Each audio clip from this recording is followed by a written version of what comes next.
amados, eu vou começar a nossa aula. Questão 62, já resolvemos até aqui 62 questões, hein? Então a gente vai aqui resolvendo calmamente a questão e relembrando o assunto, porque o mais importante, né?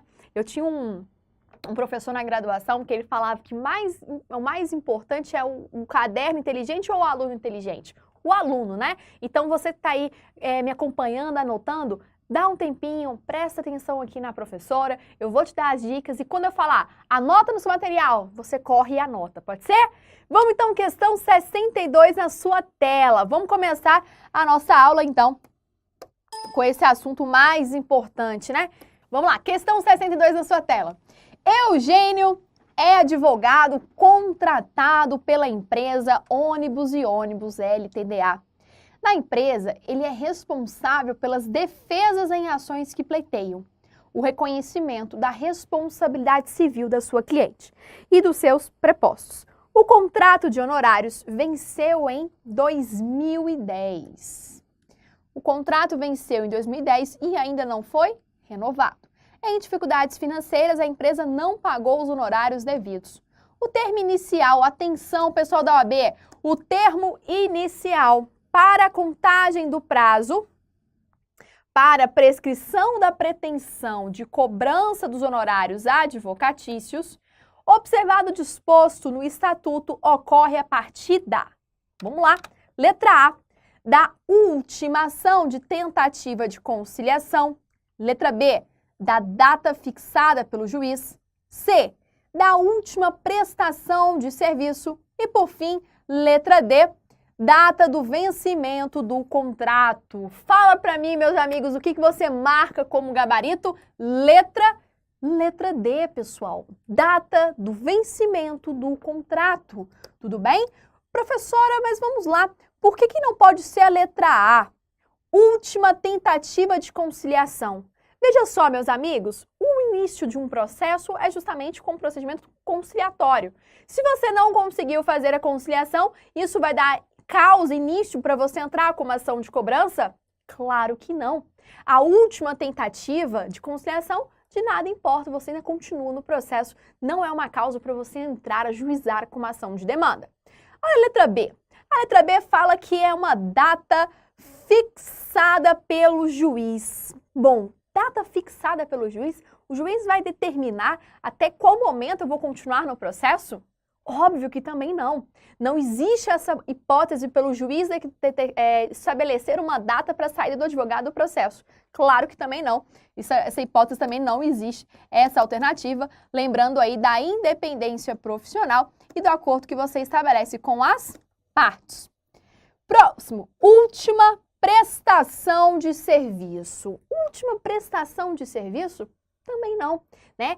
O que a gente fala que conta como prazo inicial para ação de cobrança é a ultimação do serviço extrajudicial, que não tem nada a ver com a última prestação do serviço. Com isso, o gabarito é a letra D, data do vencimento do contrato.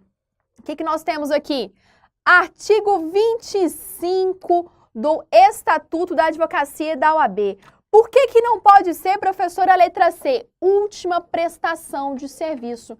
Pessoal, a última prestação de serviço é diferente de falar do que a ultimação do serviço extrajudicial, que aí sim é o final de um processo. A última prestação de serviço não configura aí o fim do processo. Eu preciso de um marco interruptivo, tá? Eu preciso de uma causa que justifique o fim deste processo.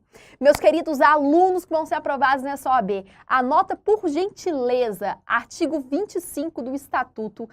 Esse assunto vai cair na sua prova, que fala aí sobre as causas de prescrição de uma ação de cobrança.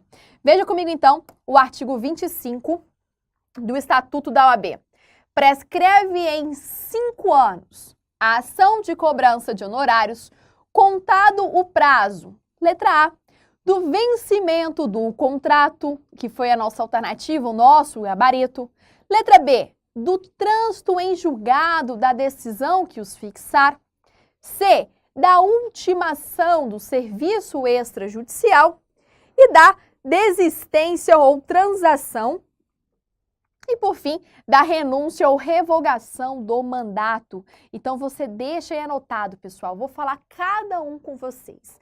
Vencimento do contrato, inciso 1º do artigo 25. Aqui são causas exemplificativas, tá ok? Lá no artigo 25 eu tenho do inciso 1 ao inciso 5º, mas pode surgir outras causas que justifiquem a ação de cobrança. Então veja primeiro ponto, vencimento do contrato. Por que vencimento do contrato, professora? Vamos supor que eu fui contratada por uma empresa e eu estabeleci que a minha atuação seria até julho de 2018. Chegou julho de 2018, presume-se então que eu não tenho mais uma relação com aquela empresa. É claro, pessoal, que depende de cada caso. Então pode ser que no contrato estipulou julho de 2018, mas eu vou dar continuidade até 2021. Não tem problema. É só uma presunção, uma causa que justifique a sua entrada no processo. Olha a situação que pode cair na sua prova. Vem aqui comigo para a tela. Vamos supor que você tinha um contrato até julho de 2018. Só que você vai continuar no processo, atuando nos processos sem nenhum problema. Aí a questão fala o seguinte, o contrato estava previsto para vencer dia julho de 2018, só que o advogado vai continuar no processo. Pergunta, o advogado pode continuar no processo e mesmo assim ajuizar uma ação de cobrança? Resposta, sim ou não? Claro que não, pessoal. Claro que não. Você tem que se atentar ao seguinte ponto. Se você continua no processo, você não pode entrar com uma ação de cobrança, mesmo se tem já ali uma justificativa para entrar com a ação. Eu só vou entrar com ação de cobrança quando eu não tenho mais relação com o meu cliente. Ficou claro isso? Veja comigo na segunda. A segunda fala o seguinte, ó. Trânsito em julgado, da decisão que os fixar. Trânsito em julgado configura o que? Olha, o processo transcorreu, as partes já recorreram e assim ficou decidido. Trânsito em julgado, não tem mais recurso pendente, o processo acabou. Então, é trânsito em julgado da decisão que os fixar. Então, cuidado, se cair na sua prova lá, começa a contar uma ação de cobrança a partir do trânsito em julgado, ou aliás, a partir da sentença de primeira instância? Falso. Eu tenho que ter um trânsito em julgado. Terceiro, fala da ultimação do serviço extrajudicial. Fique atento com isso, tudo bem? Desistência ou transação e também nos casos de renúncia e revogação do mandato. Renúncia e revogação. O que eu falo aqui de renúncia, meus amigos? Renúncia pertence ao advogado. Precisa, no ato de renúncia, justificar o motivo? Não, não precisa de motivo. E a revogação? A revogação pertence a quem? Ao cliente, meus amigos. Quem revoga é o cliente e, neste caso, para a revogação precisa de motivo? Também não precisa de motivo.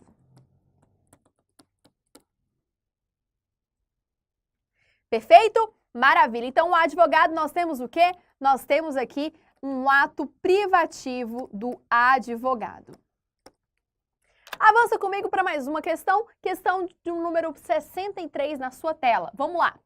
Ângelo, comandante das Forças Especiais do Estado B, é curioso em relação às normas jurídicas, cuja aplicação acompanha na seara castrense, já tendo atuado em órgãos julgadores na sua esfera de atuação. Mantendo a sua atividade militar, obtém uma autorização especial para realizar curso de Direito no turno da noite, em universidade pública, a qual teve acesso em processo seletivo regular de provas. Ângelo consegue obter uma avaliação favorável em todas as disciplinas até alcançar o período em que o estágio é permitido. Ele pleiteia sua inscrição no quadro de estagiários da OAB e que o mesmo seja realizado na Justiça Militar. Com base no caso narrado e nos termos do Estatuto, assinale a opção correta. Vamos lá então, pessoal. Letra A. O estágio é permitido desde que ocorra perante a Justiça Militar Especializada. Letra B. O estágio é permitido, mas, por tratar-se de função incompatível, é vedado a inscrição na OAB. Letra C. O estágio poderá ocorrer mediante uma autorização especial da Força Armada respectiva.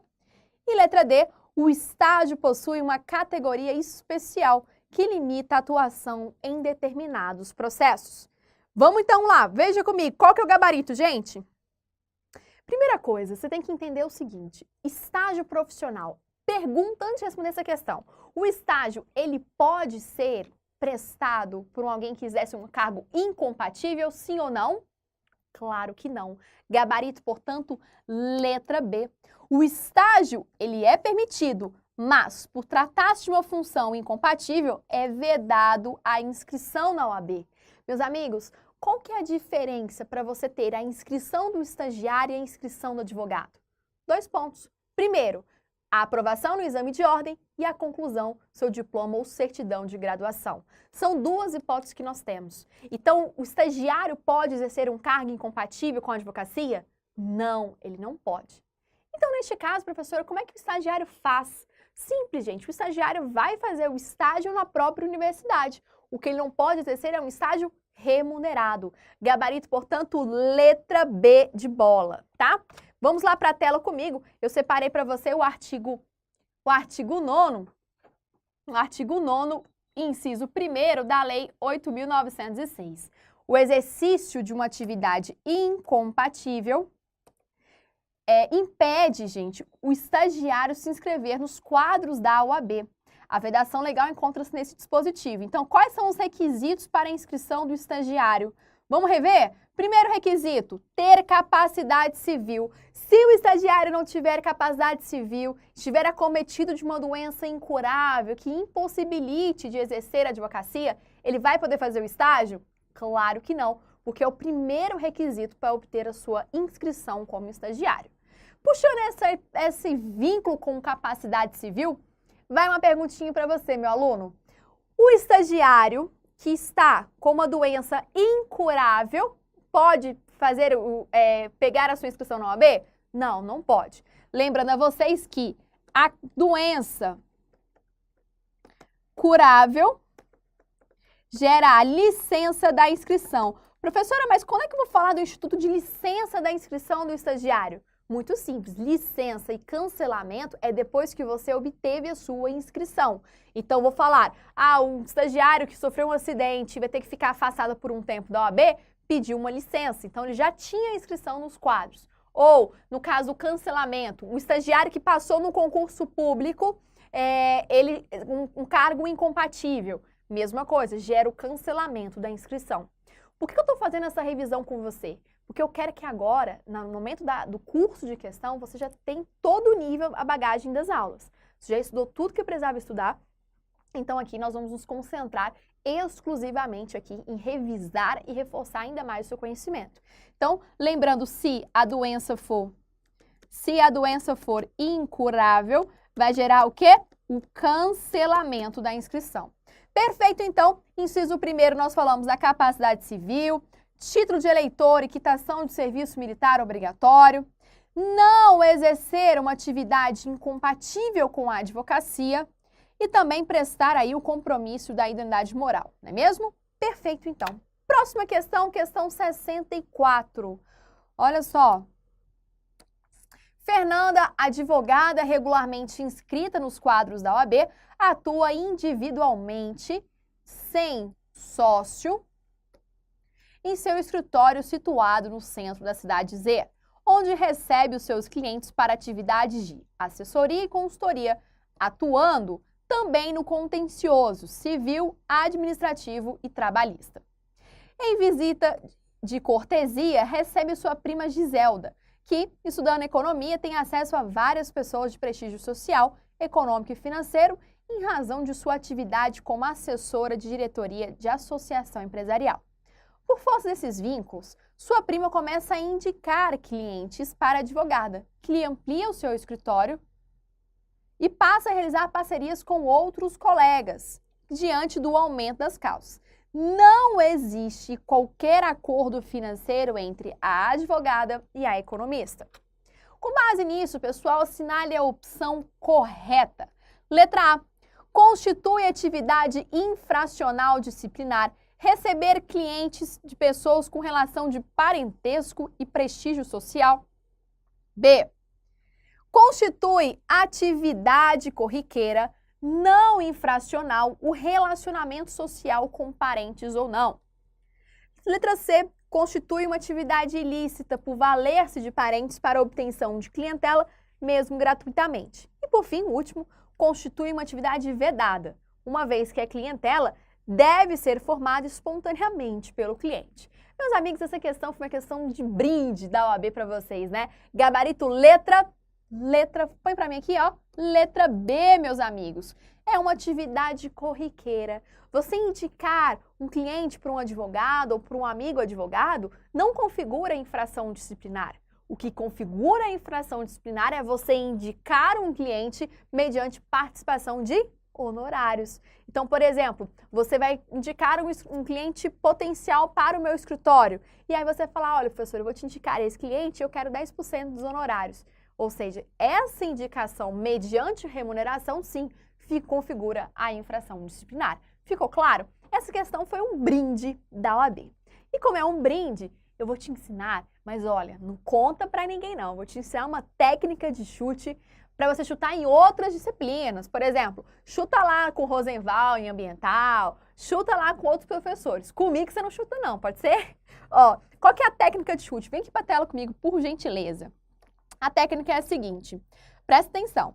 Quando eu tiver 3 expressões positivas e uma negativa, geralmente a negativa é o gabarito. O que isso significa? Veja aqui comigo, ó. A letra A diz assim, constitui uma atividade infracional, ou seja, constitui crime. A letra C fala, constitui uma atividade ilícita, também tenho aqui uma atividade negativa, uma infração, aqui também uma infração. Na letra D fala, constitui uma atividade vedada, também constitui uma infração. Apenas a letra B que é positivo, que fala, constitui uma atividade corriqueira, não infracional, o relacionamento social com parentes. Você conseguiu ver as expressões? Se eu tiver 3 negativas e uma positiva, marco a positiva que é o nosso gabarito. Ou vice-versa, tá? Tem que ter uma questão, uma alternativa que destoe das demais. Então, por exemplo, vamos dizer que vai ter uma questão que fale sobre banana, laranja, maçã e caneta. O que você vai marcar, meu aluno? Caneta, porque destoou das demais. Entendeu? É só uma dica aí para que você está com medo, não sabe como chutar. É o famoso chute consciente, né? Não sabe para onde ir, você chuta desse jeito aqui que vai dar certo, tá joia? Então, questão gabarito na sua tela, meus amigos. O gabarito tá lá. Artigo o quê, ó? Gabarito, artigo 34, inciso 3º e 4º do Estatuto. Mais uma vez, reforçando com vocês. Time da OAB vai funcionar o seguinte. Capítulo, Direito dos Advogados, 6º e 7º, infrações e sanções disciplinares, a partir do artigo 34. E aí, falando com vocês do artigo de incompatibilidade de impedimento, que é 27 e 28, você não pode deixar de ler, tá? Então, o artigo 34 fala com vocês sobre infrações e sanções disciplinares. Infrações e sanções disciplinares, leitura obrigatória. Não pode deixar de ir para a prova sem ler esse dispositivo, tá bom? Perfeito, então. Vou ler rapidamente com vocês, então, o dispositivo do inciso 3 e 4 que diz: a indicação de advogado sem cobrança de honorários não configura infração disciplinar, uma vez que a indicação ela é espontânea, sem vícios. Configura a infração o quê, pessoal? O agenciamento de causas, mediante participação dos honorários a receber e a própria captação de clientela com ou sem a intervenção de terceiros. Vamos avançar? Vamos para mais uma questão. Questão aí na sua tela, questão 65. Olha que interessante essa questão também. O escritório Hércules Advogados Associados foi fundado no início do século XX, tendo destacada atuação em várias áreas do direito. O sócio fundador faleceu no limiar do século XXI. E os sócios remanescentes manifestaram o desejo de manter o nome do advogado falecido na razão social da sociedade. A partir disso, nos termos do Regulamento Geral da OAB, assinale a opção correta. Letra A. Falecendo o advogado sócio, determina-se a exclusão dos registros da sociedade, incluindo a razão social do escritório. Letra B. Permite-se a manutenção do sócio fundador nos registros mediante uma autorização especial do plenário da seccional. Letra C. Havendo previsão no ato constitutivo da sociedade, pode permanecer o nome do sócio na razão social. E letra D. Diz que, existindo um acordo entre o escritório, os clientes e a seccional, é permitido a manutenção do nome do sócio falecido. Pessoal, que questão boa para trabalhar com vocês, hein? Qual que é o gabarito? O gabarito é a letra C. Havendo um ato constitutivo que prever essa autorização, eu posso manter o nome do sócio advogado. Mas vamos ver qual que é o erro das demais alternativas? Gabarito na tela, gabarito letra C. Vamos ver letra A. Qual que é o erro da A? Diz assim: falecendo o advogado sócio, determina-se a exclusão dos registros, incluindo a razão social do escritório. Bom, vamos lá. A regra não é essa. A regra é, se eu tenho previsão dentro do próprio ato constitutivo, eu posso manter o nome.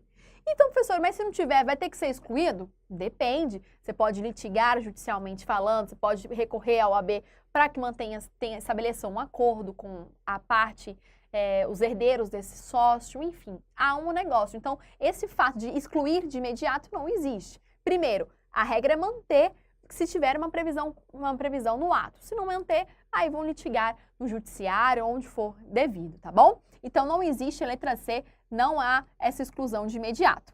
Letra B. Permite-se a manutenção do sócio no registro mediante uma autorização especial. Pessoal, a primeira coisa que a gente tem que tentar resolver e tirar essa dúvida que muitos têm é que a seccional, ela não vai intervir nos litígios entre os advogados. Ela pode atuar como o quê? Como órgão mediador, como órgão conciliador.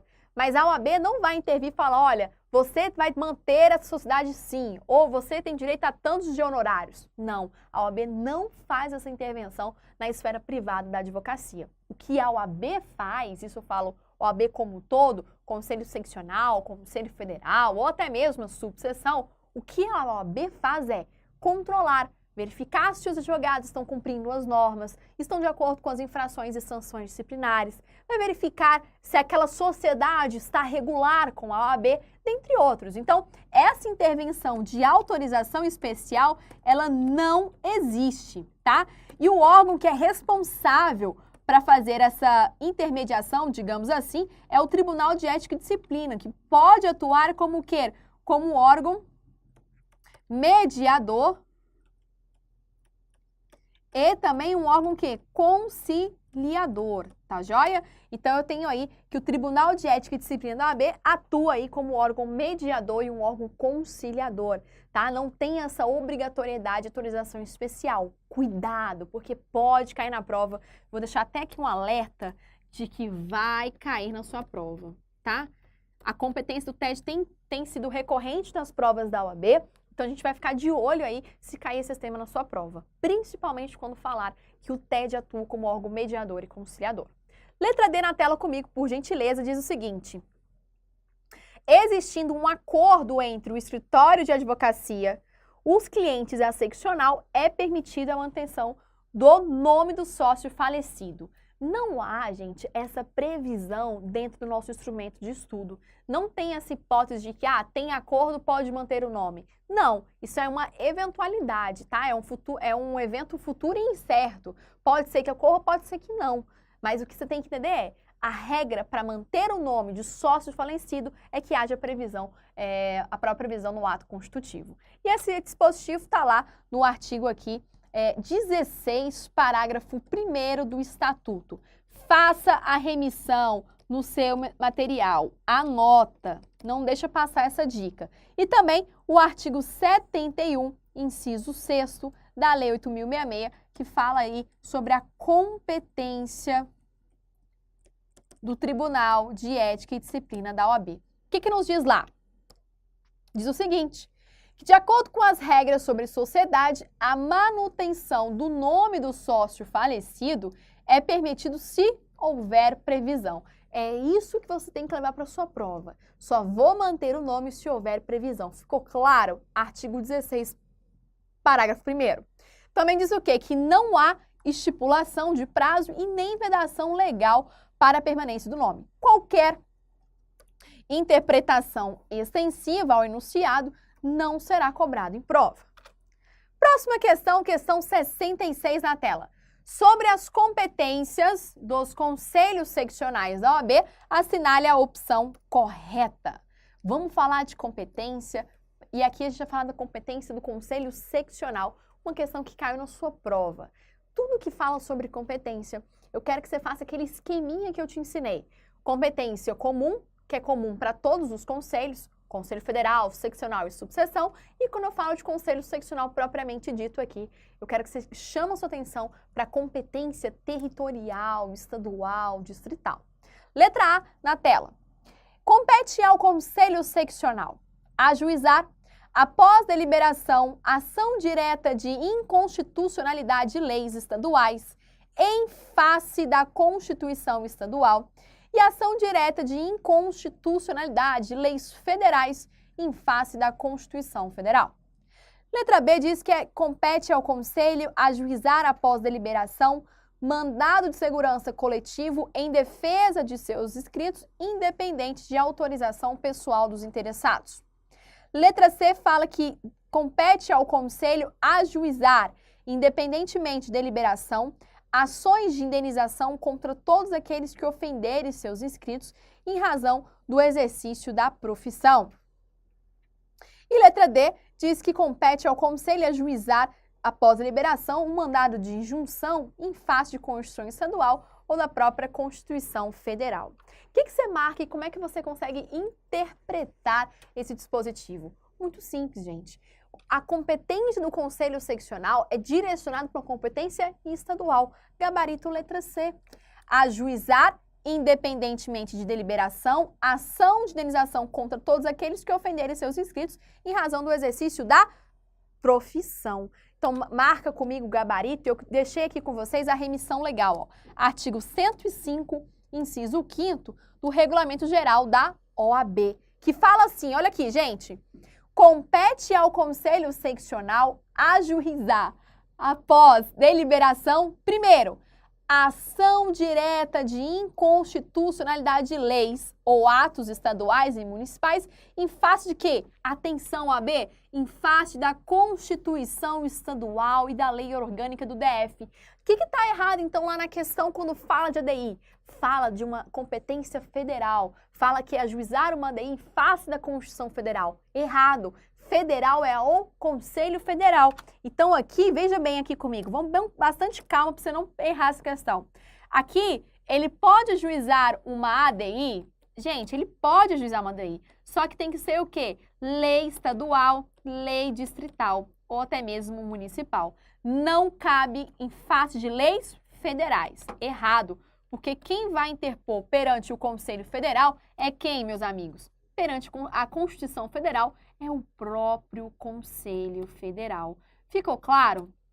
Espero que sim. O que você vai distinguir, vai separar a conceituação de competência federal para seccional é o âmbito de seu direcionamento de sua competência. Se eu estiver falando de um âmbito estadual, nós vamos falar o quê? Do Conselho Seccional. Se eu estiver falando de uma lei federal, obviamente, claramente será o Conselho Federal.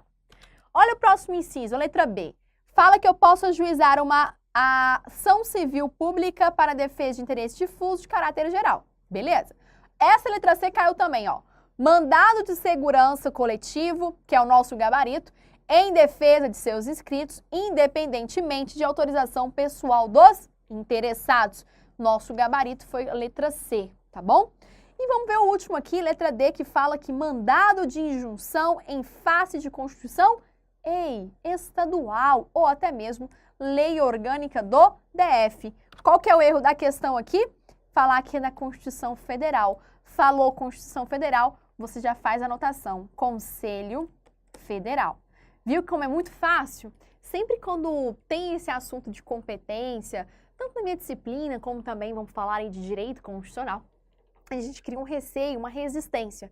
Mas para com isso, porque essa resistência que você cria, essa preguiça de ler, ou até mesmo de tentar entender aquela matéria, só prejudica você. E você precisa passar na OAB. Então, vamos parar de preguiça, vamos parar de criar situações de, eu não sei essa matéria, eu acho muito difícil, e vamos tentar aprender, porque você é capaz de aprender, assim como todo mundo, tá? Então, o gabarito, já que nós comentamos aí na sua tela, artigo 105, inciso 5º do Regulamento Geral. Mais uma questão na sua tela, questão 67. E o que essa questão fala? Fala sobre um tema muito queridinho, sobre o desagravo público. Aqui também a questão quer saber a alternativa correta. Galera, anota no seu material, desagravo público, marca essa questão 67 aí. O assunto desagravo público vai cair na sua prova, é um assunto aí que tem um tempinho que não cai e sempre quando cai, muitos alunos erram. Então, vamos gabaritar essa questão na sua tela. Letra A. O advogado poderá ser desagravado quando ofendido no exercício da profissão ou em razão dela, desde que faça o requerimento em petição dirigida ao presidente num prazo estipulado de 6 meses contados a partir da data da realização da ofensa. Letra B. O desagravo público depende de concordância do advogado ofendido. Letra C. O advogado não pode dispensar o desagravo quando o conselho decidir promover. E letra D. O advogado tem direito a ser desagravado, mesmo que a ofensa por ele sofrida não guarde relação com o exercício da profissão ou de cargo ou função na OAB. Questão claramente fácil, gabarito letra C, meus amigos. O desagravo, o ofendido do desagravo não pode o quê? Dispensar e recusar se o OAB decidir promover. Então, letra C é o nosso gabarito. O advogado não pode dispensar o desagravo quando o conselho decidir promover. Pessoal, olha aqui, que questão fantástica. Eu gosto de questões como essa, tá? Vou te falar que se o examinador me perguntasse, professora Dani, qual a questão que você quer na prova da OAB? Seriam questões como essa, que trabalha conteúdo, trabalha conceito, que realmente vai conseguir filtrar do aluno algum conhecimento, né? Uma questão muito clara, sem pegadinha, sem nada. Olha a letra A, por que está errado? Primeiro erro é aqui, ó. Primeiro erro é que o desagravo público ele pode ser interposto de ofício ou a requerimento das partes. Então, não existe falar desde que faça, porque até mesmo de ofício pode ser instaurado um pedido de desagravo. Agora, com relação ao prazo de 6 meses, pessoal, não existe prazo, tá? Então, a partir do momento aí, é claro, que a OAB tenha conhecimento, tem que dar andamento. Mas, professora, e quando a gente fala de prescrição da infração disciplinar, não existe um prazo prescricional? Claro, existe um prazo para a OAB punir ali um caso de processo disciplinar. Mas aí, gente, é a partir do momento que tem conhecimento e prescreve aquele processo. Você se lembra qual que é o prazo prescricional de uma infração disciplinar? Lembra, com certeza você lembra. Um prazo de um processo de infração disciplinar é um prazo de 5 anos a contar do conhecimento do fato pela OAB. Mas também podemos falar da prescrição intercorrente, que é um prazo reduzido, menor, um prazo de 3 anos. Vai acontecer a prescrição intercorrente quando o processo ficar parado ou pendente de julgamento por prazo de 3 anos. Maravilha, então, não existe prazo. Letra B de bola diz o quê? O desagravo depende de concordância do advogado ofendido. Depende, pessoal? Não depende, né? Não depende de concordância. Por quê? Porque aqui não é um processo, digamos assim, um processo que eu vou entrar contra uma pessoa. Aqui o desagravo público, embora tenha sido uma ofensa pessoal, individual, ofende toda a categoria de advogados, tá? Ofende todos nós que estamos inscritos na OAB. Então, não depende da concordância. Letra C é o nosso gabarito e a letra D está errada pelo seguinte motivo. O advogado tem direito a ser desagravado, mesmo que a ofensa por ele não guarde relação com o exercício. Falso. A ofensa tem que ser o quê? No exercício da profissão. Não cabe falar desagravo público em uma ofensa de cunho pessoal ou de cunho, digamos assim, literário, cultural, religioso. Não. A ofensa tem que ser no exercício da profissão. Se você não gostou do livro de uma pessoa, você pode fazer comentários a respeito daquele livro. Não tem problema. Não vai configurar um desagravo público. Tá bom? Então, o gabarito comigo lá na tela. Eu deixei para vocês aqui um gabarito aqui da questão. Próxima questão, questão 68. Diz assim: Joel é conselheiro do Tribunal de Contas do município J, sendo proprietário de diversos imóveis. Em um deles, por força de um contrato de locação residencial, verifica a falta de pagamento de aluguéis devidos. O conselheiro é bacharel em Direito, tendo exercido a advocacia por vários anos na área imobiliária. Neste caso, meus amigos, fala para mim, o cargo de conselheiro, letra A, poderia atuar como advogado em causa própria?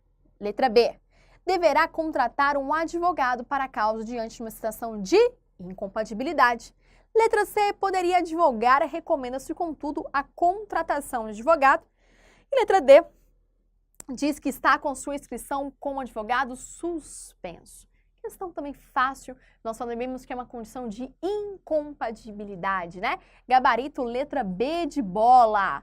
É uma questão clara de incompatibilidade. Eu quero que você faça a leitura, por gentileza, do artigo 27, inciso 1, que está previsto esta condição, né? E quando a gente fala sobre cargos incompatíveis, são aqueles cargos que o advogado não pode advogar em nem causa própria e em nenhuma hipótese, tá?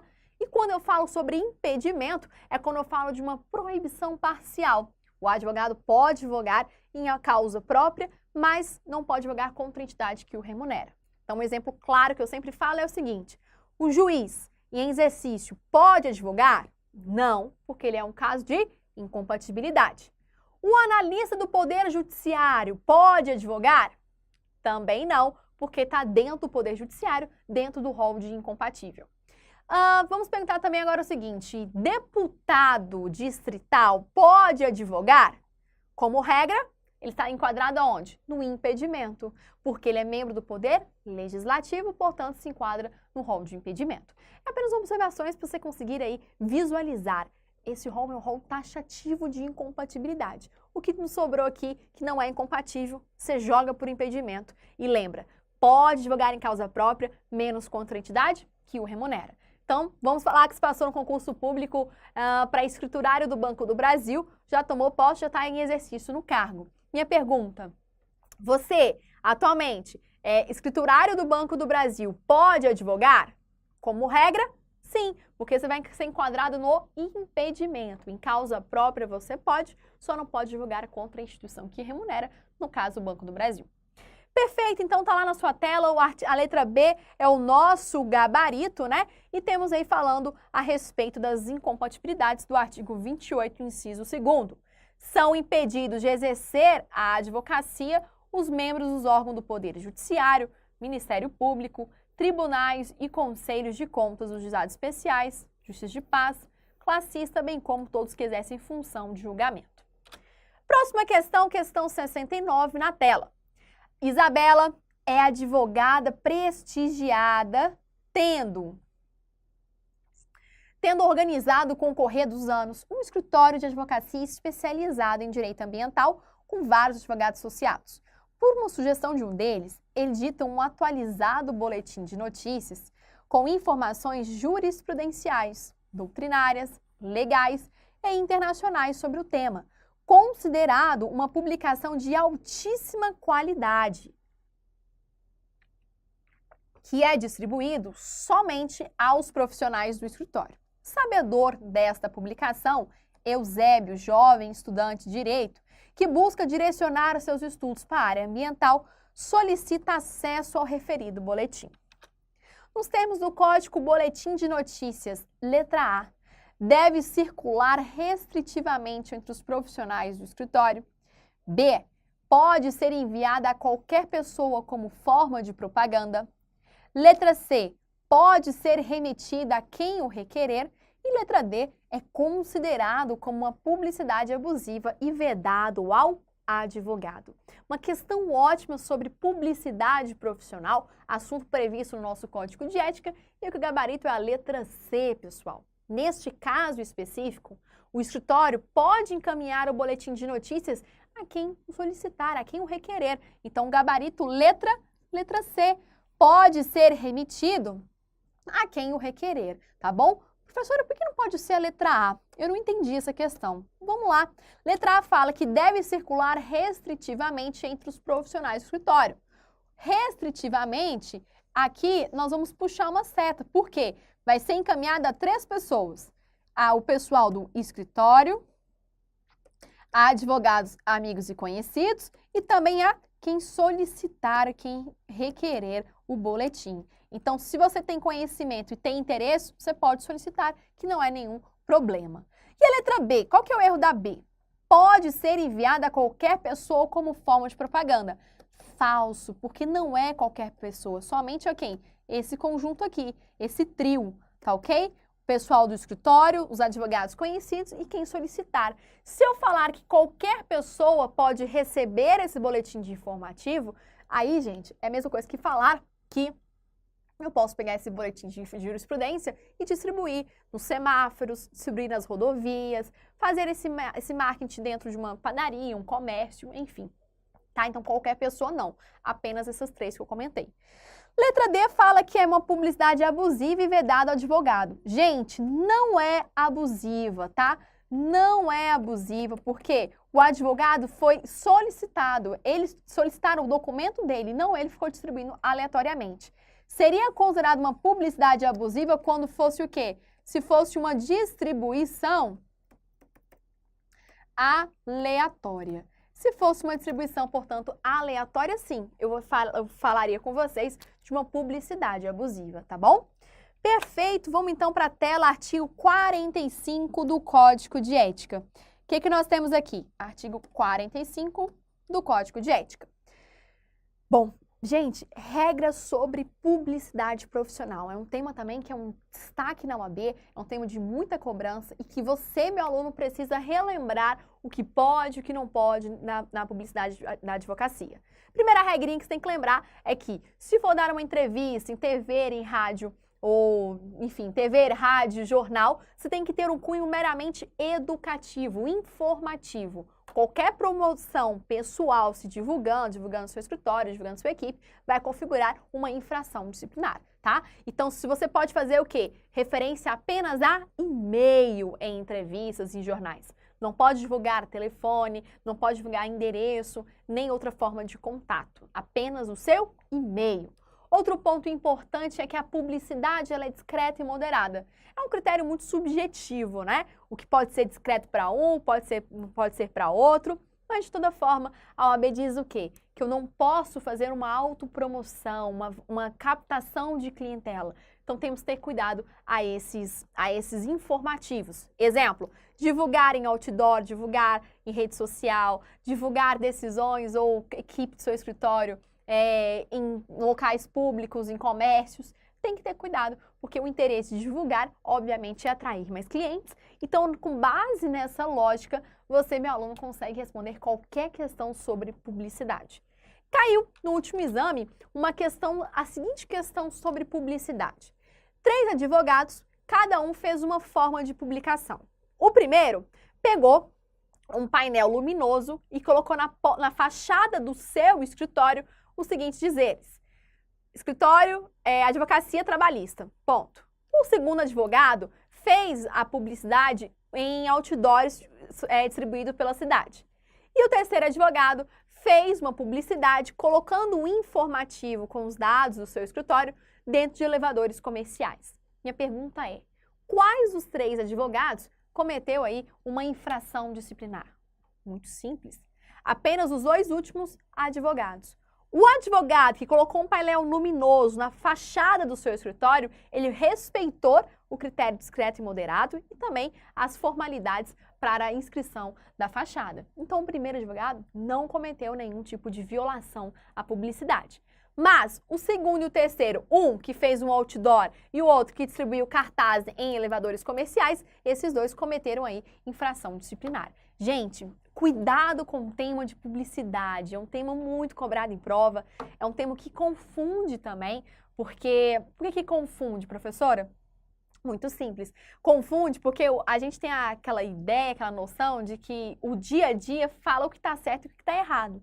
Muitas coisas que acontecem na prática são violações expressas ao ordenamento, tá? Então, cuidado com isso aí. Porque às vezes você fala, professor, eu vi que um advogado publicou uma decisão judicial no Instagram. Isso é certo? Óbvio que não, né? Óbvio que não, configura uma infração. Próxima questão na sua tela, questão 70. Vamos na tela. O advogado Carlos pretende subestabelecer os poderes que lhe foram conferidos pelo seu cliente Eduardo, sem reserva de poderes, pois pretende realizar uma longa viagem, sem saber a data de retorno, não pretendendo manter compromissos profissionais. Nos termos disso, pessoal, tal ato deve, letra A, prescindir do conhecimento do cliente por ser um ato privativo. B, ser comunicado ao cliente de modo inequívoco. C, ser realizado por tempo determinado. E letra D, implicar na devolução dos honorários pagos antecipadamente pelo cliente. Gabarito letra B, pessoal. Porque quando eu falo de subestabelecimento sem reserva de poder, significa que eu deve comunicar imediatamente o cliente, né? Por quê, gente? Porque não é ato privativo do advogado. Então, fique atento com isso. Não é ato privativo do advogado. Mas se ao invés, meus amigos, veja só, se ao invés de estar lá, subestabelecimento com reserva de poder, minha pergunta é, se fosse com reserva, o advogado precisava comunicar ao cliente? Aí, neste caso, não. Com reserva significa que o advogado está no processo e aquele processo está sob a sua responsabilidade. Então, se eu te otorgar uma procuração para você, meu estagiário, entrar e fazer uma carga no processo para mim, eu não preciso comunicar ao meu cliente. Ao contrário, quando eu passo um subestabelecimento sem reserva. Futuramente, quando você pegar a sua OAB nesse exame e aí eu vou te passar uma procuração sem poder, significa que aquela transferência tem que ser comunicada ao meu cliente. Meu cliente tem que saber quem vai ser o responsável pelo processo dele, tá bom? Então, gabarito letra B, ser comunicado ao cliente de modo inequívoco. Professora, mas eu tô com dúvida aqui, por que não pode ser a letra A? Porque a letra A, pessoal, diz que é ato privativo do advogado e que deve prescindir, ou seja, não precisa o conhecimento. Falso. Primeiro, porque não é ato privativo e segundo, porque é imprescindível o conhecimento do cliente. Letra C, ser realizado por tempo determinado. Também não, gente, falso. Quando eu passo uma procuração subs sem reserva, significa que eu não estou mais no processo, acabou aquele processo, tá bom? E letra D diz o quê? Implicar na devolução dos honorários pagos antecipadamente pelo cliente. Também o item está errado, gente. Quando eu falo devolver os honorários, não. Se eu rescindir meu contrato ou revogou, eu vou receber os honorários de forma proporcional. Então, recebimento dos honorários de forma o quê? Proporcional. Gabarito, então, artigo 26, parágrafo 1º do Código de Ética da OAB. O subestabelecimento sem reserva de poder não é ato pessoal, por isso deve ser comunicado imediatamente, sem determinação de prazo. Artigo 26, parágrafo 1º do Código de Ética. Lembrando também, junto com o artigo 26 do Código de Ética, nós temos o artigo 17 do Código de Ética da OAB. Em nenhuma hipótese, a renúncia ou revogação implicará na devolução dos honorários. Relembrando que o advogado tem o direito de receber o quê? Os honorários advocatícios contratuais e também os sucumbenciais. E é claro, se a gente estiver falando também de um arbitrado judicialmente. O arbitrado judicialmente só vai acontecer na hipótese de o quê? Da ausência de honorários contratuais. Quem lembra aí da cláusula cota litis? Quem vai lembrar do tipo de honorários de cláusula cota litis? A cláusula cota litis, ela existe quando? Quando o advogado estipula um percentual no valor da causa do processo. Então, exemplo, olha, além dos meus honorários contratuais, sucumbenciais, vou estabelecer 5% do valor da causa a título da cláusula cota litis. Pode ser isso? Também pode ser estabelecido sem nenhum problema. Próxima questão, questão na tela 71. Gente, você percebe que aqui é um mix de assuntos, né? Nós já resolvemos direitos dos advogados, infrações, processo, prescrição de processo. Então, aqui a gente trabalha todos os assuntos simultaneamente. Falamos já sobre competência, muitas questões. Por isso que eu prefiro separar um curso específico de questões, colocando vários assuntos em uma mesma aula, do que a gente separar e segmentar por determinados assuntos, que aí fica muito repetitivo e cansativo. Olha na tela comigo, questão 71. Ó, sobre o prazo para um ajuizamento de uma ação de cobrança de honorários de advogados, assinale a opção correta. Letra A, pessoal. Prescreve em 2 anos a ação de cobrança de advogado, contando-se o prazo do vencimento do contrato, se houver. Letra B. Prescreve em 5 anos a ação de cobrança de honorários, contando-se o prazo do trânsito em julgado da decisão que os fixar. Letra C. Prescreve em 2 anos a ação de cobrança de honorários, contando-se o prazo da ultimação do serviço extrajudicial. E, por fim, letra D. Prescreve em 5 anos a ação de cobrança, contando-se o prazo da decisão que os fixar, independentemente de o seu trânsito em julgado.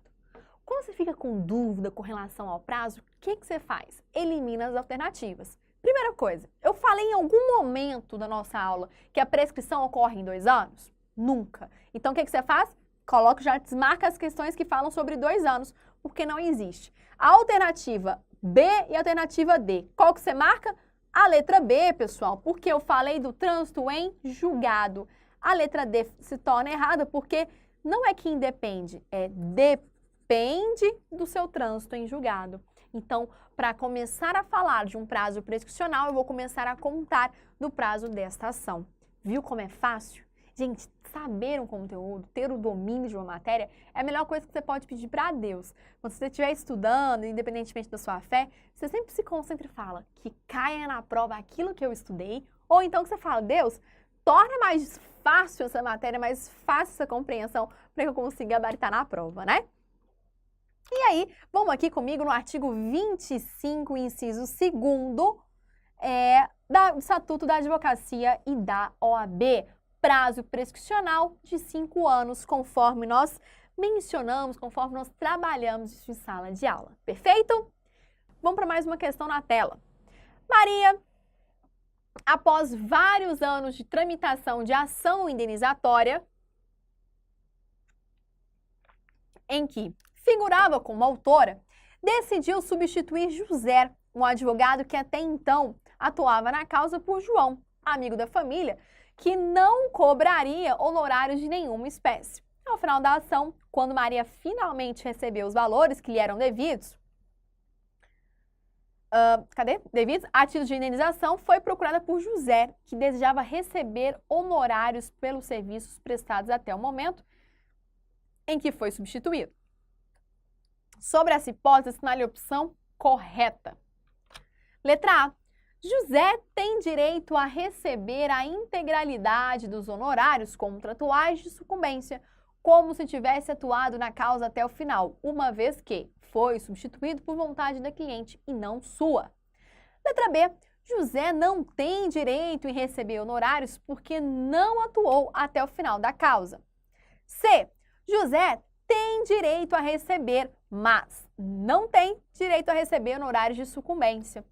E, por fim, letra D diz que José tem direito a receber honorários contratuais, bem como honorários de sucumbência, calculados de forma proporcional em face do serviço efetivamente prestados. Então, gabarito letra D, a questão mais completa, a questão aí perfeita, que nenhuma outra alternativa a gente ficou com dúvida, tá? Compete ao advogado receber os honorários de forma proporcional, relativamente ao serviço que lhe foi prestado. Então, veja, meus amigos, eu estou falando com você dos honorários contratuais, honorários sucumbenciais, arbitrados judicialmente ou, se for o caso, cláusula cota litis. Honorário contratual, quem se lembra? É aquele honorário que eu estabeleço inicialmente na relação com o meu cliente. Perfeito. Honorário de sucumbência é aquele honorário fixado pelo juiz ao final da sentença para que a parte perdedora, né, que perdeu o processo, arque com os honorários. Os honorários arbitrados judicialmente é na ausência de honorário contratual, o magistrado vai fixar os honorários recebidos pelo cliente. E cláusula contra litis é aquela margem que eu recebo com porcentagem estabelecida ao final do processo. Então, são os tipos de honorários. Lembrando a vocês que a natureza dos honorários advocatícios é uma natureza de caráter privilegiado, tá? Privilegiado aonde? Na falência, concordata, recuperação judicial, dentre outros. Próxima questão, então, vamos lá. Artigo 51 do Código de Ética e Disciplina da OAB. É direito do advogado receber os honorários convencionais e sucumbenciais cumulativamente, independente da autorização do cliente. Destaca-se que o pagamento será de forma proporcional ao serviço prestado e pertence sempre ao próprio advogado. Próxima questão, questão na tela 73. Diz assim: Maria da Silva, a advogada, apresenta requerimento ao presidente da seccional da OAB, tendo seu pleito sido indeferido. Opa, olha que questãozinha aqui que vai cair na sua prova, pessoal. Anota aí que vai cair. Vai cair na prova. É assim, ó. Maria da Silva, advogada, apresenta um requerimento ao quem? Ao presidente do Conselho Seccional da OAB, tendo seu pleito sido indeferido. Cabe recurso para quem, gente? Cabe recurso para a própria letra A, Conselho Seccional da OAB. Gente, todos os alunos têm um medo de competência muito grande, não sabe para onde que se direciona. Então, vou reforçar mais uma vez com vocês a respeito desse assunto. Para onde que vai caber recurso? Nós sabemos que cabe recurso. Cabe recurso. Ai, meu Deus.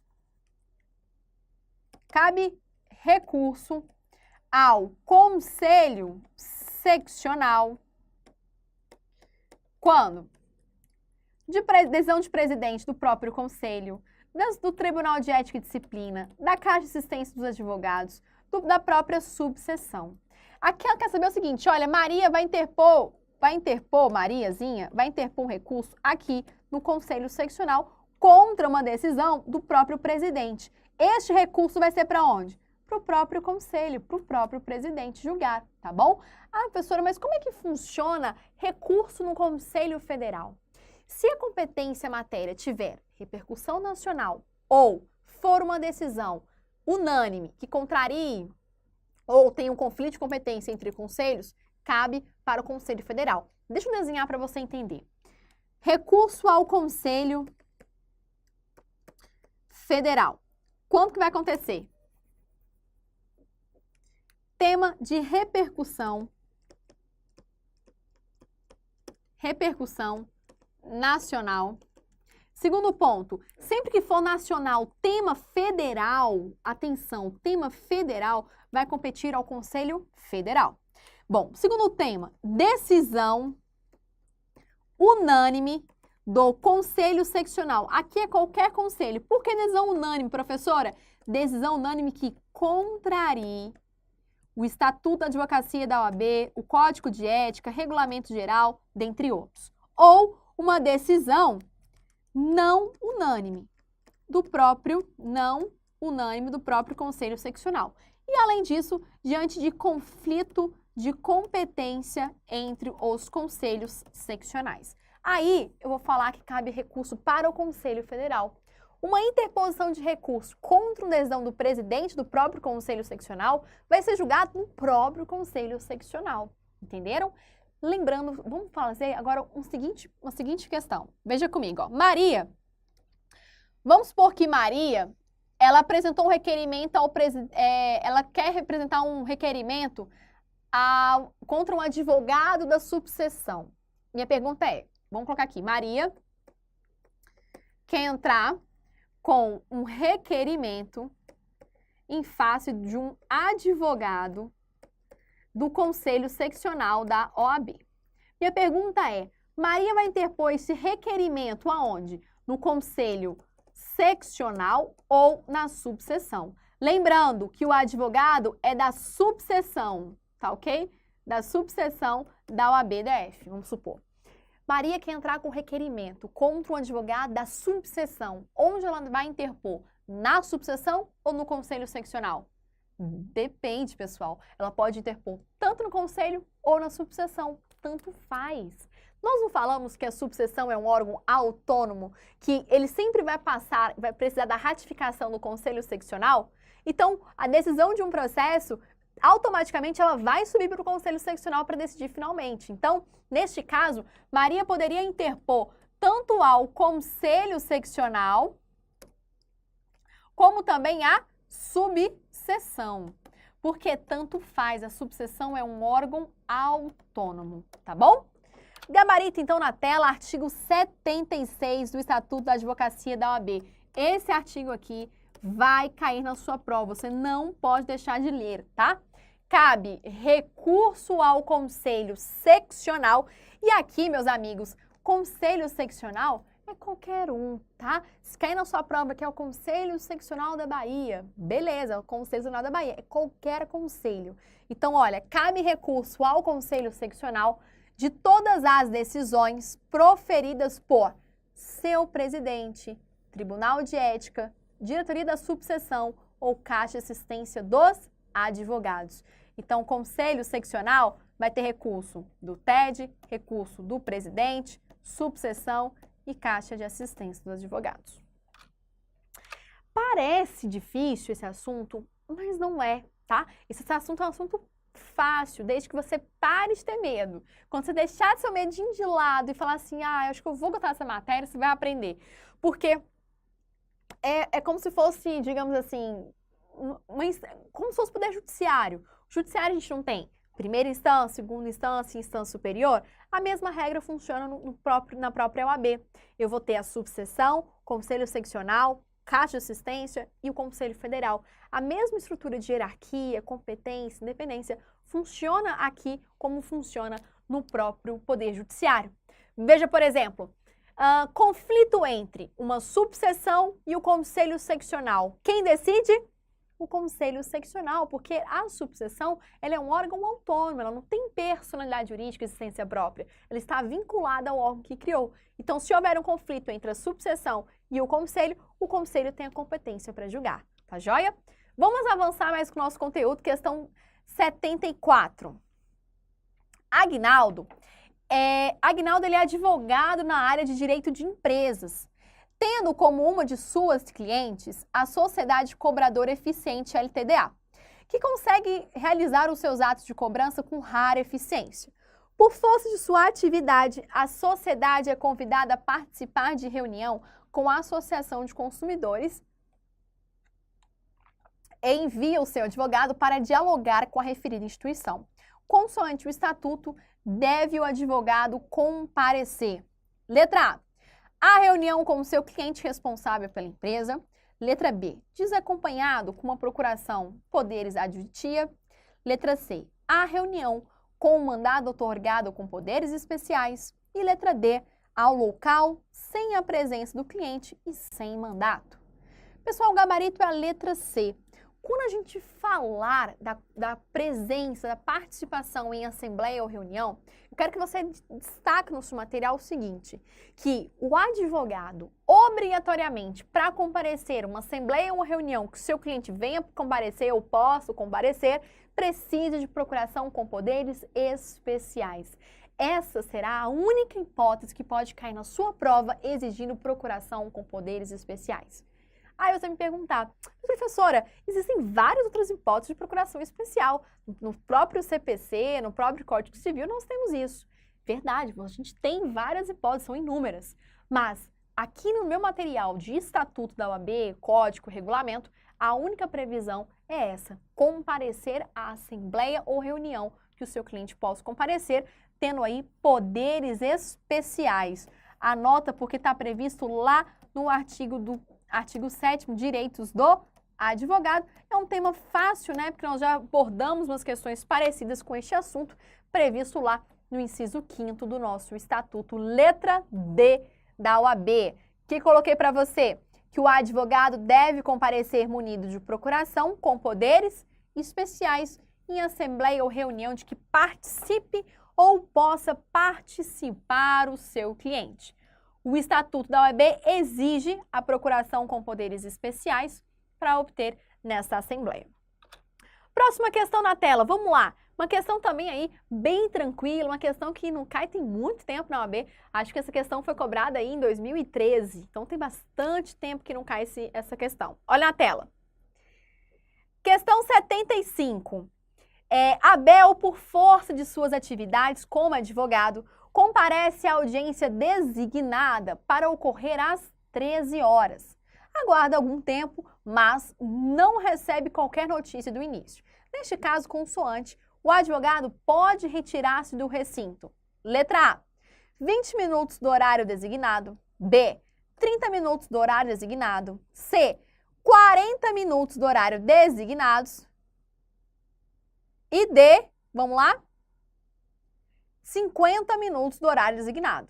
Gabarito letra B, pessoal. A regra que nós temos é, se houver algum atraso após 30 minutos, o advogado pode se retirar da audiência, desde que o magistrado não esteja no tribunal. Então, veja, sua audiência está atrasada 30 minutos, você pode ir embora? Depende. Só se o juiz do seu processo, o relator do seu processo, não estiver no tribunal. Aí, neste caso, você pode ir embora. Agora, se foi um atraso corriqueiro, um atraso de uma audiência, um atraso para lanche, um atraso porque o juiz está dormindo, você vai esperar, tá?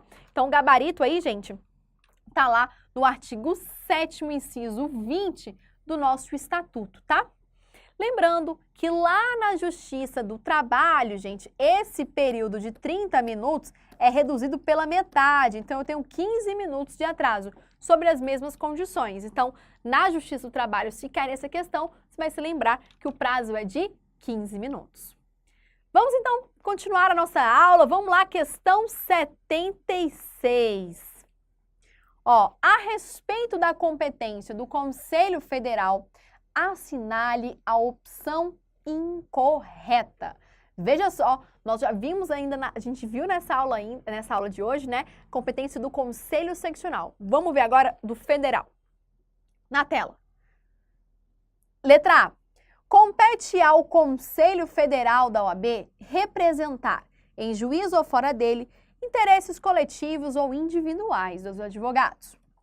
Letra B. Compete ao Conselho Federal da OAB editar o seu regimento interno e regimento interno das seccionais da OAB.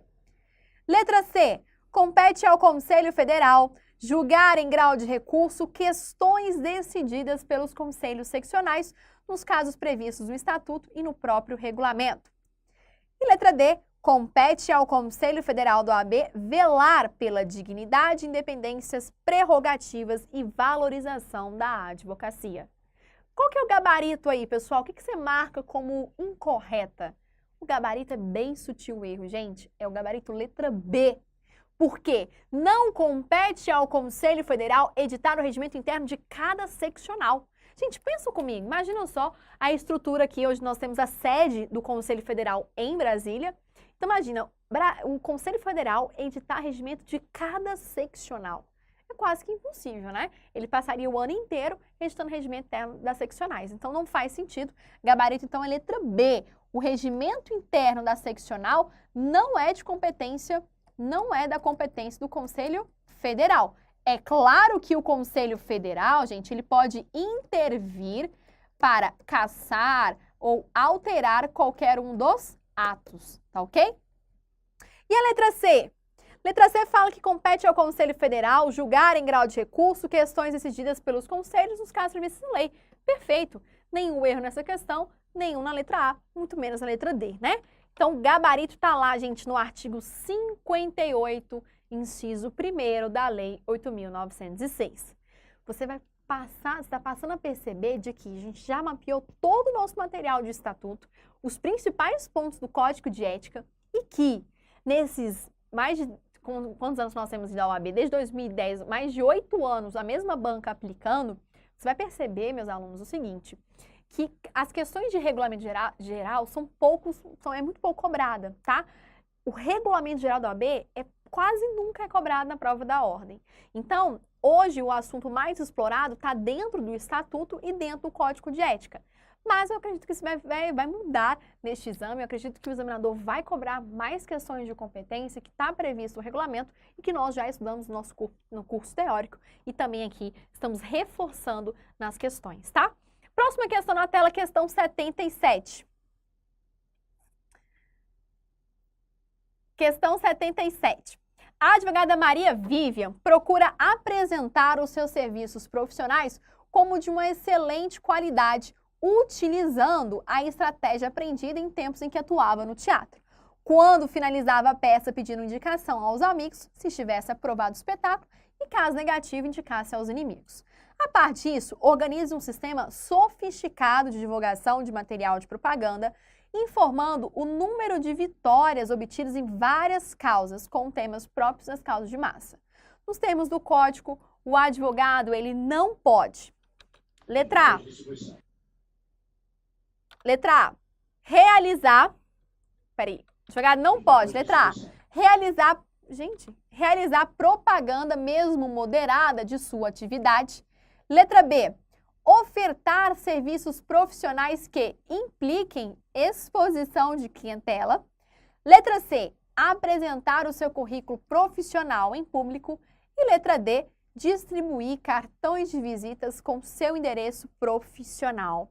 E aí, pessoal, o que você acha? O que o advogado não pode fazer? Vamos lá. Letra A. Realizar propaganda mesmo moderada de sua atividade? Gente, claro que ele pode fazer, né? Olha só, veja comigo aqui na questão. O advogado não pode fazer o quê? Gente. Letra B.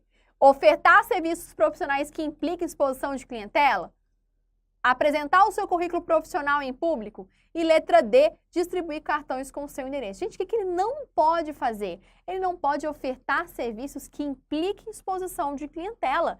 Então, neste caso, eu não posso simplesmente pegar, distribuir os casos que eu ganhei, quais são os meus clientes do escritório. Eu não posso expor os meus clientes. Por isso, tem muitos escritórios que fazem o quê? Que faz justamente isso, tira fotos, expõe tal cliente, qual empresa advoga para gerar maior publicidade. Então, olha só, por gentileza, no gabarito comentado. A publicidade deve ser discreta e moderada, não podendo ofertar e caracterizar a captação de clientela. Está lá no artigo 39 do Código de Ética. O anúncio não deve mencionar nem cargo, nem função, nem qualquer tipo de relação, sendo proibido expor o seu cliente, tá? Próxima questão, questão 78. Juarez da Silva, advogado, professor adjunto de Direito Administrativo em determinada Universidade Federal. Ele foi procurado na qualidade de advogado por um grupo de funcionários públicos federais que desejavam ajuizar determinada ação contra a União. Pergunta é a seguinte, pode Juarez aceitar a causa advogando contra a União? Vamos lá, gente. Juarez, professor adjunto em determinada universidade, ele é advogado também. Pergunta, gente, pode ou não? Letra A, diz que não. Juarez não pode aceitar, pois está impedido de exercer a advocacia contra a Fazenda Pública e o remunera. Letra B diz que sim, que Juarez pode aceitar a causa, pois o impedimento do exercício que remunera os advogados, que são os servidores, não inclui a hipótese de docente de curso jurídico. Letra C diz que sim, Juarez pode aceitar, mas não há nenhum tipo de impedimento para o exercício da advocacia por servidores públicos. E letra D diz que não, que Juarez não pode aceitar a causa, pois exerce o cargo de professor universitário, que é incompatível com o exercício da advocacia. Gabarito, meus amigos, é a letra qual? Letra B, gente. Trata-se que claramente de o quê? De um impedimento? Não, não é nem incompatibilidade nem impedimento, é exceção a respeito dos docentes jurídicos. Então veja, na letra A ele fala que está impedido? Falso. Lá no artigo 30, parágrafo único, nós temos essa exceção dos docentes jurídicos. Olha a letra B. Diz que sim, que Juarez pode aceitar, pois o impedimento de exercício contra a fazenda que o remunera advogados que são servidores não inclui hipótese de docente de curso jurídico. Perfeito, justamente o parágrafo único. A letra C fala que não há nenhum tipo de impedimento para o exercício por servidores públicos. Falso. A regra geral é que servidores públicos da administração pública direta, indireta ou fundacional, como regra, são impedidos, exceto se estiverem enquadrados lá no artigo 27, naquelas hipóteses. E letra D diz que o quê? Que não. Juarez não pode aceitar a causa, pois exerce o cargo de professor, que é incompatível. Falso, gente. Não é nem incompatível e nem impedido. Docentes jurídicos não são incompatíveis e nem impedidos. Então, olha esse exemplo.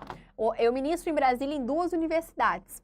Vamos supor que em certa universidade eu passei a litigar contra essa instituição em face de uma demanda do meu aluno. Pergunta, eu posso advogar contra a instituição que me remunera, eu sendo professora da casa? Neste caso, sim, não há nenhum impedimento. Claro que, eticamente falando, não é o correto, não é ideal. E se eu entrar com uma ação contra a faculdade, obviamente eles vão me demitir no mesmo instante, no mesmo momento, né? Então, apenas para te exemplificar, lá no artigo 30, que conforme eu acabei de falar com vocês, ó, parágrafo único do... Olha lá.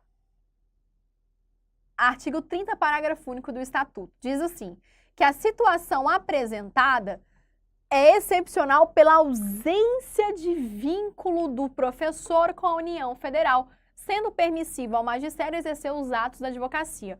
O artigo 28, inciso 1º e parágrafo único do Estatuto da OAB determina que esse impedimento pelos servidores, ele exista, o qual seja, então, vinculado. Próxima questão, questão 79. Olhe na tela. Valdir representa os interesses de André em uma ação de divórcio em que estão em discussão diversas questões relevantes, inclusive de cunho financeiro, como, por exemplo, o pensionamento e a partilha de bens. Irritado com as exigências de sua ex-esposa, André revela ao Valdir que pretende contratar alguém para assassiná-la. Deve Valdir comunicar o segredo revelado por seu cliente às autoridades competentes? Pessoal, atenção, hein? Ó, André revela que vai assassinar sua ex-esposa. Deve Valdir, que é o advogado, quebrar o sigilo profissional? Letra A. Valdir não pode revelar o segredo que lhe foi confiado por André, pois o advogado deve sempre guardar sigilo sobre o que sabe em razão do seu ofício. Letra B. Valdir poderia revelar o segredo que lhe foi confiado por André, mas apenas no caso de ser intimado como testemunha em ação penal, eventualmente deflagrada para apuração do homicídio que viesse a ser efetivamente praticado. Letra C. Valdir pode revelar o segredo que lhe foi confiado por André em razão de estar a vida de sua ex-esposa deste último em risco. Letra D.